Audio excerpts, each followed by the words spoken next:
வணக்கம். நான் உங்கள் எக்ஸாம் குரு காளி. வரலாற்றில் மிக முக்கியமான தினம் என்று அக்டோபர் 31, 1875 பிறந்தவர் தான் இந்தியாவினுடைய முதல் துணை பிரதமர் சர்தார் வல்லபாய் பட்டேல். இவர் பேர்ல இருந்தே போலாம். சர்தார் அப்படிங்கிறது இவருக்கு ஒரு முக்கியமான இடத்துல கொடுத்த பட்டம். நிறைய பேர் சொல்லுவாங்க காந்தி கொடுத்தாருன்னு. காந்தி கொடுக்கலீங்க.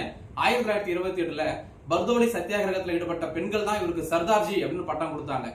அதுக்கப்புறம் பிஸ்மார்க் ஆஃப் இந்தியான்னு சொல்லுவாங்க. அது யாரு பிஸ்மார்க் அப்படின்னா ஜெர்மனியை சார்ந்த ஒரு மிகப்பெரிய ஸ்டேட்ஸ்மேன். அதாவது ஜெர்மனியை ஒருங்கிணைக்க இவருடைய பங்கு மிகப்பெரியது. அதே போல இந்தியாவில் இருக்கக்கூடிய முக்கியமான சமஸ்தானங்கள் மாகாணங்களை எல்லாம் ஒருங்கிணைச்சு இன்னைக்கு இருக்கக்கூடிய இந்தியாவை உருவாக்குவதோட மிகப்பெரிய பங்கு சர்தார் வல்லபாய் பட்டேல் அவர்களுக்கு உண்டு.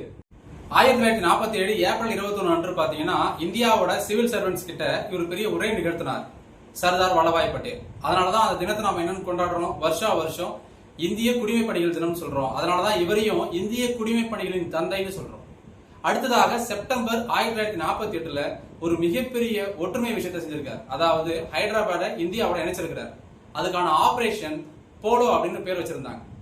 அதன் பிறகு ரீசெண்டா பாத்தீங்கன்னா 2018 அக்டோபர் 31 அன்று குஜராத்ல நர்மதா நதிக்கரையில ஸ்டாச்சு ஆஃப் யூனிட்டி அப்படின்னு ஒற்றுமையின் சிலைன்னு சொல்லி 182 அடியில இவருக்கு ஒரு பெரிய சிலை வச்சிருக்காங்க.